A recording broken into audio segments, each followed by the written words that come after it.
Today we're in Lawton, Oklahoma. We're at the Museum of the Great Plains. Should be pretty interesting. You know, Lawton is a reasonably decent sized city. We're about an hour and a half kind of southwest of Oklahoma City. Maybe we'll check out kind of a little bit of the downtown area, but we'll hurriedly get back because we want to check out this museum. Lawton is in southwestern Oklahoma and serves as the county seat of Comanche County. It's located along Cache Creek near the Wichita Mountains and just south of Fort Sill, a major military base that has shaped the city's development. The name Lawton comes from Major General Henry Ware Lawton, a U.S. Army officer involved in the capture of Apache leader Geronimo in the late 19th century. Today, Lawton has a population of roughly 90,000 residents, down from a high of over 96,000 in 2010. It's the sixth largest city in Oklahoma. In 1867, the Medicine Lodge Treaty assigned the land of the Kiowa, Comanche, and Apache tribes here. Fort Sill was established in 1869 during the Indian Wars, and by June 1875, conflicts such as the Red River War ended with the native tribes confined to reservations. Modern Lawton began in 1901 when the federal government opened former reservation lands to non-native settlement through a land lottery rather than a land run. Over 25,000 settlers participated, and the city was quickly established as a tent city. The first city government was organized in October 1901, and Lawton became the Comanche County seat shortly thereafter. Throughout the 20th century, Lawton's growth was closely tied to Fort Sill, especially during World War II and the post-war era, when population and infrastructure expanded rapidly. Today, Lawton remains an important military, educational, and economic center in southwestern Oklahoma, with its history rooted in Native American heritage, federal land policies, and military influence.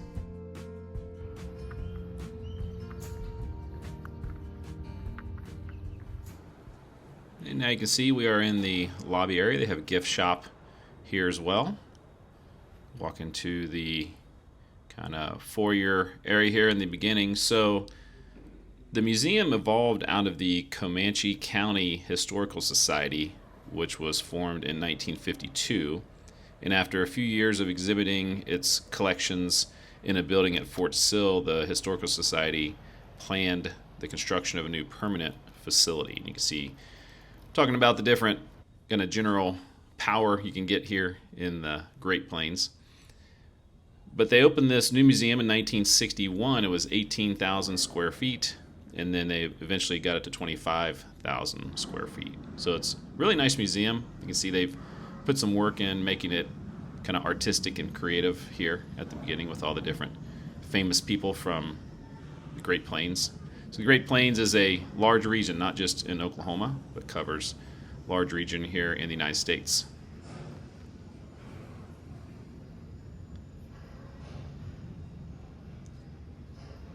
So I did a video previously, if you remember, I did the Terrible Tuesday Tornado Simulator, tongue twister there. Speaking of twisters.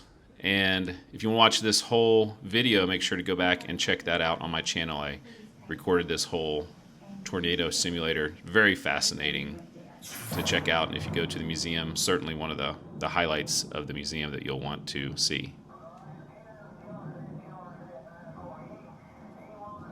So back in the main museum. So they, in 1972, became the first museum in Oklahoma to be accredited with the American Alliance of Museums. Pretty good. And they, in 1997, expanded out to 25,000 square feet. So they have a archival storage, library, research area, offices, classrooms. So they have a lot of stuff going on here at the Museum of the Great Plains. And so in this kind of main section, they have different things kind of educating people about the Great Plains. So we have an indoor part of the museum, and then we're also going to go outdoor. And so obviously in the indoor part first, showing some old farming equipment from back in the day. Have a lot of great photos and a lot of great big pictures on the walls to give you a feeling of what the setting might have been for some of this machinery and some of the things back then in the early days of taking photos of things like this, like a night at a cowboy camp, what it would have been like with the buffalo roaming in the background.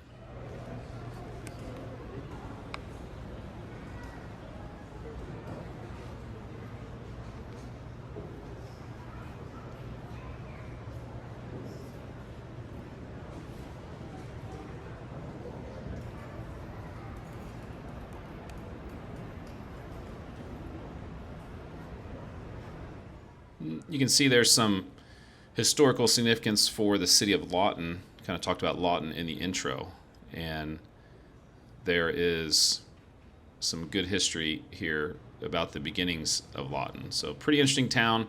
I also did a bit of a Dead Mall video about Central Plaza and talked about how they had turned part of the downtown into that mall area, kind of wiped out a lot of the historical area.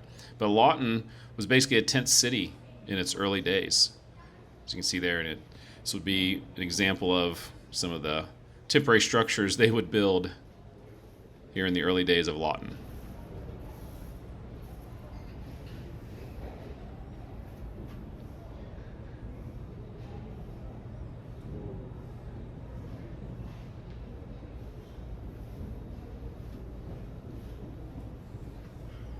There's your whole life there, right in a box. A lot of Native American history in this part of Oklahoma, this part of the country. So they definitely do tell those stories as well. As you see in a lot of local museums, they kind of make buildings or places that look like the original buildings, saddle shops and post offices and banks, things like that. And so this looks like some modern machinery in there. It was like a mercantile. All the fruit was fake. I tried it. Yeah, a typical place you'd go in and get just about everything you needed back in the day.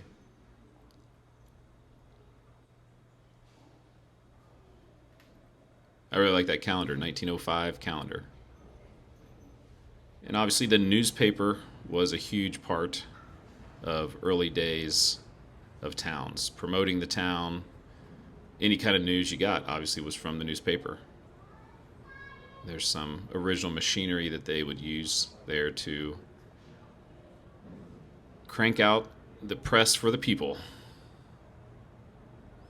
I really like this room, even though it was just mostly photos.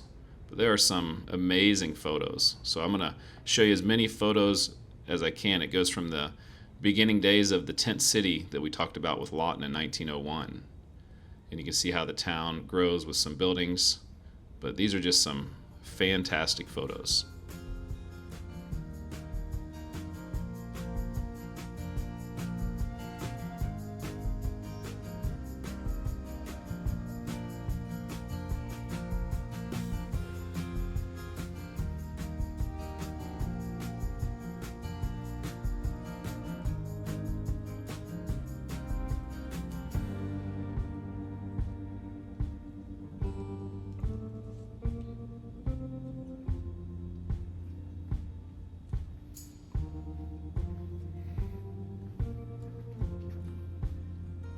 Look at that First National Bank, Tent City Bank.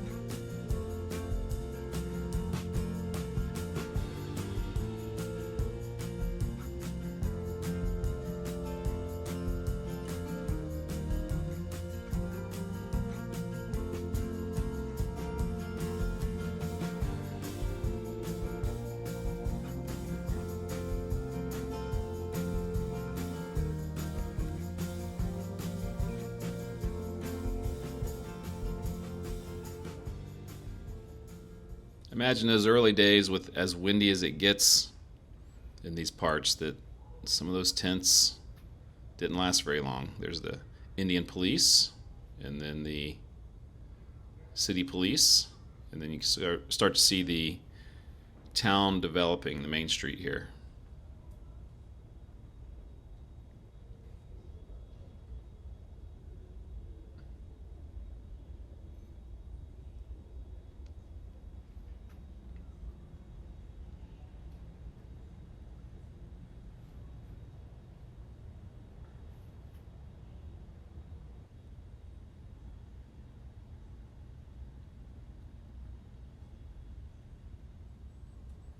So that's most of everything on the first floor. There are some other things, but going up to the second floor is more of a kids area. So if you got kids, they would love this part of the museum. Lots of things to play with, lots of things to experiment with.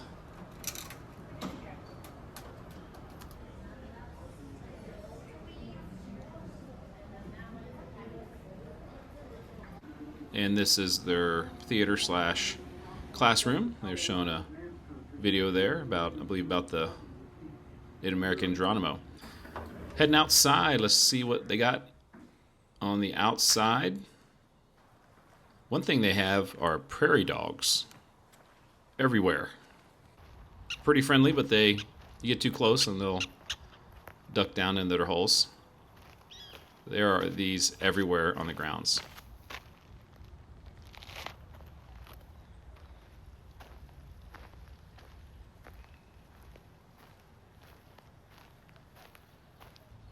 What's up? Hi.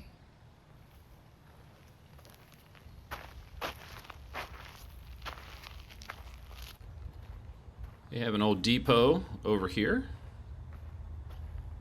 that we can go inside and check it out. Obviously not the original location of the depot, but it is the original building, I believe.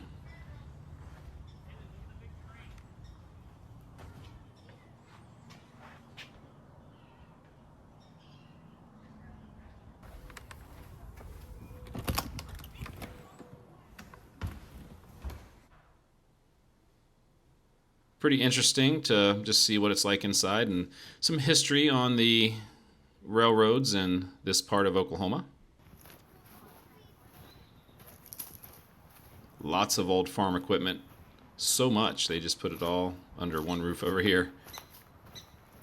Be interesting to know how much all this is worth. Seems like a lot of antique stuff over here.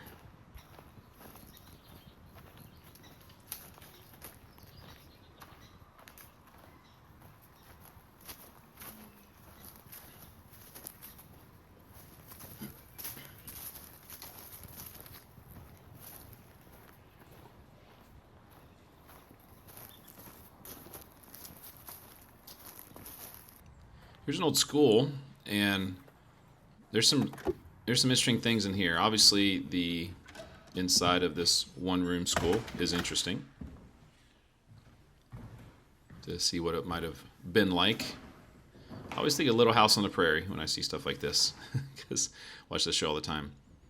And there's the school, 1902. And what's really great is that on the wall, on the different walls here, they put all the different local schools and people from all of them. So the Pleasant View, Woodlawn, and you can see all these different schools from the area.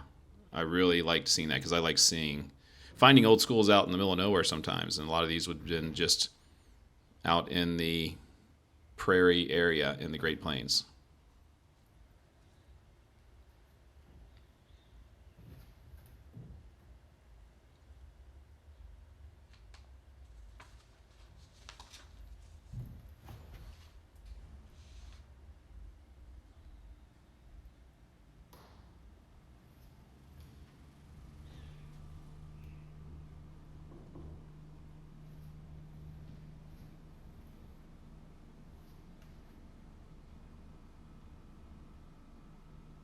You see Elgin there. That depot that we saw earlier was a Elgin depot, so from that same community.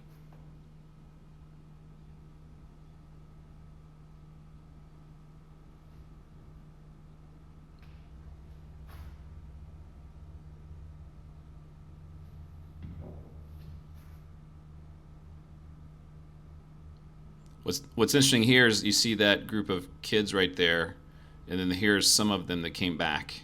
The Blue Beaver School. That's awesome. All right, we're going to go check out this old fort-looking area. There was a volunteer that came in and opened it for me. Let's see what it would have been like to have life in a fort back in the day. You know, we're right by Fort Sill. It's a significant part of the community here. It's a little bit of a recreation. Some of these buildings here, are partially renovated, recreated, rebuilt. Some of them are original parts of the fort or parts of other places in the area. Go up here and see what it would have been like to be on the lookout.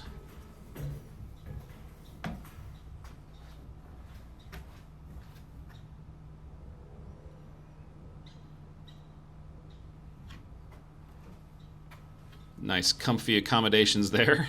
Got to be ready at all times.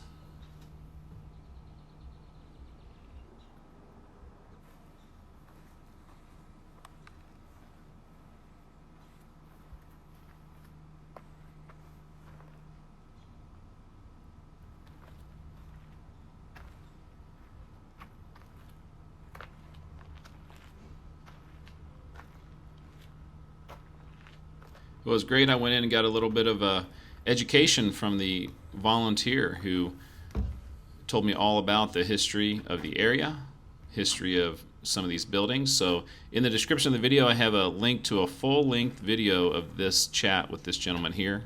Just give you a little bit of it in this video. We made it. What's that? So we made it. Yep. This is actually a replica of a trading post that was built in 1835. The original one sat about 50 miles to our south and east, right where Cache Creek flows into the Red River. It was built by two young businessmen that were part of a partnership called Coffee, Colville and Company, based out of Fort Smith, Arkansas Territory. Their names were Holland Coffee, hence the name Coffee's Trading Post, and Silas Colville. They were both out of Tennessee originally, moved to Arkansas and set up business in Arkansas with a third partner by the name of James Randolph. Randolph stayed in Fort Smith to run the businesses they already had running there. They put together a brigade of 40 men in 1835 to go up the Red River and establish trade with the Comanche and the Kiowa, the Caddos and the Wichitas, and other tribes in the area, along with hunting and trapping themselves. They made it as far west as where Tillman County is now, or over by where Altus is, and they actually did pretty well with the trade at that time. But once they decided, hey, let's build a permanent trading post, there wasn't enough timber. So they came back downriver about 50 or 60 miles to where Cache Creek flows in, and they built the trading post there. Like I mentioned, you can hear that whole conversation in more detail in the description of the video or in the comments. Hope you enjoyed touring the Museum of the Great Plains in Lawton, Oklahoma.